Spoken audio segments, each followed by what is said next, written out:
I want to talk to you about a concept that's been rattling around in my head for several years. I call my concept core balance business. Now I'm worried that core balance business won't mean anything to most people. But to me, a core balance business is one that balances founding core values, the values of its founder, with core performance metrics, the daily performance demands it faces. A core balance business has a balance at its core between its expressed values, the ideal side, and meeting its required daily performance metrics, the practical side.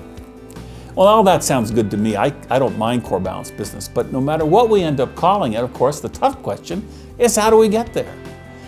You know, the standard checklist for a business is to define its market, develop a unique value-added proposition, then create systems to generate leads, sales, profits, and operations to manage the employees, customers, products, services, and money.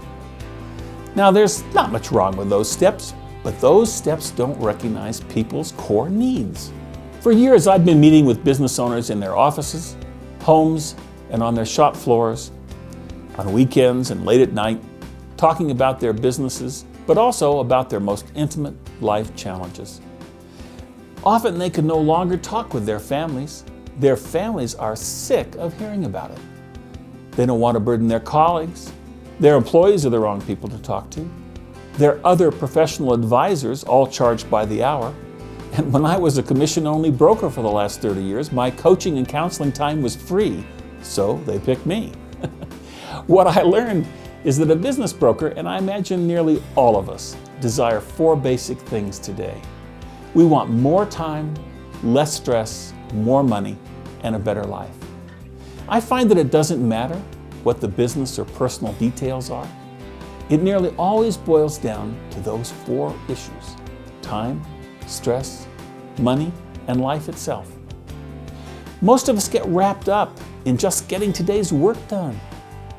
We forget about our purpose, our colleagues, even ourselves.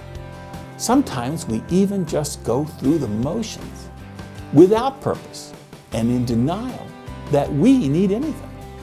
Our time gets used up, our stress goes sky high. And when that happens, we make bad decisions about our money and our businesses and our lifestyles. This applies to all of us in this time-squeezed, super stressed out, and money-short business world that we now all live in. One that doesn't give us a better life and seems, in fact, to be taking what's left of the life we still have.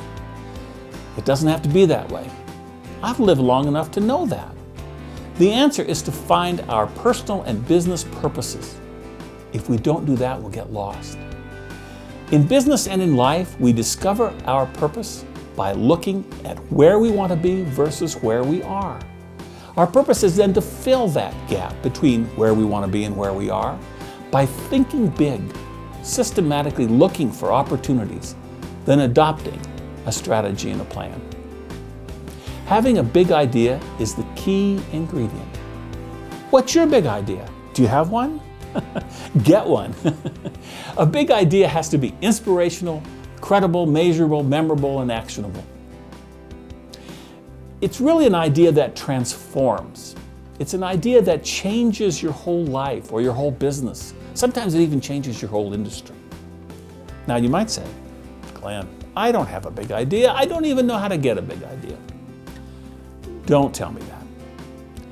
How can you get a big idea is the question that you need to ask yourself.